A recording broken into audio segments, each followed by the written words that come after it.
ಪ್ರಾರಂಭ ಆಗಿದೆ M P ಅವ್ರ ಕಡೆಯಿಂದ.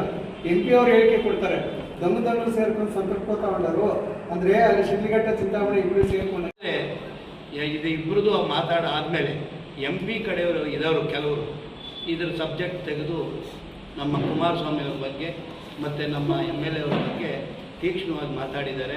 ಎಂ ಪಿ ಕಡೆ ಇರೋರು ಇಬ್ಬರು ಮಾತಾಡಿದ್ದಾರೆ ನೋಡಿ, ರೈತರ ಹೋರಾಟನೇ ಬಿಟ್ಬಿಟ್ರು. ಈ ಕಡೆಯವರವರು ಪರ್ಸನಲ್ಗೆ ಬಂದ್ಬಿಟ್ರು. ತಾಕತ್ತಿದೆಯಾ, ಅದಿದೆಯಾ, ಕುಮಾರಸ್ವಾಮಿ ಸಿ ಎಂ ಆಗ್ತಾರೆ. ಯಾರು ಇದೆಲ್ಲ ಕುಮಾರಸ್ವಾಮಿ ಸಿ ಎಂ ಆಗ್ತಾರೆ ಬಿಡ್ತಾರೆ. 2028ಗೆ ಇಡೀ ನಮ್ಮ ಜಾತ್ಯತೀತ ಜನತಾ ದಳ 224 ಕ್ಷೇತ್ರದಲ್ಲೂ ಹೇಳ್ತಾವ್ರೆ ಮುಂದಿನ ಮುಖ್ಯಮಂತ್ರಿ ಕುಮಾರಸ್ವಾಮಿ ಅಂತ. ನೀನು ಹೇಳ್ಬಿಟ್ರೆ ನಿಂತೋಗ್ತಾರಾ?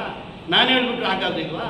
ಇದಲ್ಲ, ಎನ್ ಡಿ ಎ ಬರಬೇಕು, ಎನ್ ಡಿ ಎ ಕುಂತ್ಕೊಬೇಕು, ಆಮೇಲೆ ಕುಮಾರಸ್ವಾಮಿನ ನಮ್ಮ ಅಭಿಪ್ರಾಯದಲ್ಲಿ ಕುಮಾರಸ್ವಾಮಿ ಸಿ ಎಂ ಅಂತ ಹೇಳಿದ್ದಾರೆ.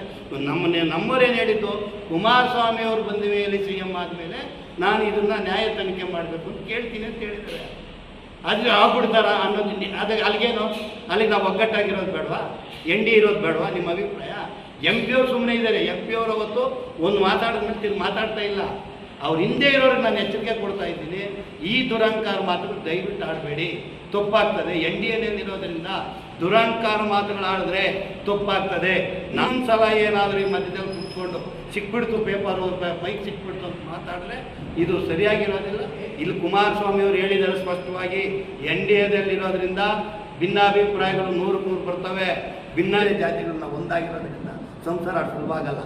ವೈಯಕ್ತಿಕವಾಗಿ ಬಂದ್ಬಿಡ್ತಲ್ಲ ಇಲ್ಲಿ ಎಂ ಪಿ ಕಡೆಯವರು ವೈಯಕ್ತಿಕವಾಗಿ ಹಿಡಿದ್ಬಿಟ್ರಲ್ಲ ಹೇಳಿ. ಏನು ನಿಮ್ಮ ಮಾಧ್ಯಮಗಳಲ್ಲಿ ಬಂದಿದೆ ಎಲ್ಲ ಕಟಿಂಗ್ ಮಾಡಿ ಇಟ್ಕೊಂಡಿದ್ದೀನಿ ನಾನು. ನೀವೇನೇನು ಮಾತಾಡಿದ್ರೆ ನಿಮ್ಮ ಕ್ಲಿಪ್ಪಿಂಗ್ ಎಲ್ಲ ಇಟ್ಕೊಂಡಿದ್ದೀನಿ, ಇದೆಲ್ಲ ಕುಮಾರಸ್ವಾಮಿಗೆ ತಲುಪಿಸ್ತೀನಿ. ಅವ್ರು ಹೇಳ್ತಾ ಇರೋದು ಕರೆಕ್ಟಾಗಿದೆ. ನಾವು ಹೇಳ್ತಾರೆ ರವಿಯರೇನು ರೈತರ ವಿರೋಧ ಅಲ್ಲ, ವೈಯಕ್ತಿಕವಾಗಿ ತಗೊಂಡಿರೋದನ್ನ ಇದನ್ನ ಎನ್ ಡಿ ಎ ಒಂದ್ಸಲ ಸಂಸಾರದಲ್ಲಿ ಕಿತ್ತೋಗ್ತದೆ. ಇಲ್ಲಾಂದ್ರೆ ಇದು ಎಲ್ಲೆಲ್ಗೋ ಹೋಗ್ತಾ ಇದೆ. ಜಿಲ್ಲೆಯಲ್ಲಿ ಸಮಸ್ಯೆ ಉದ್ಭವ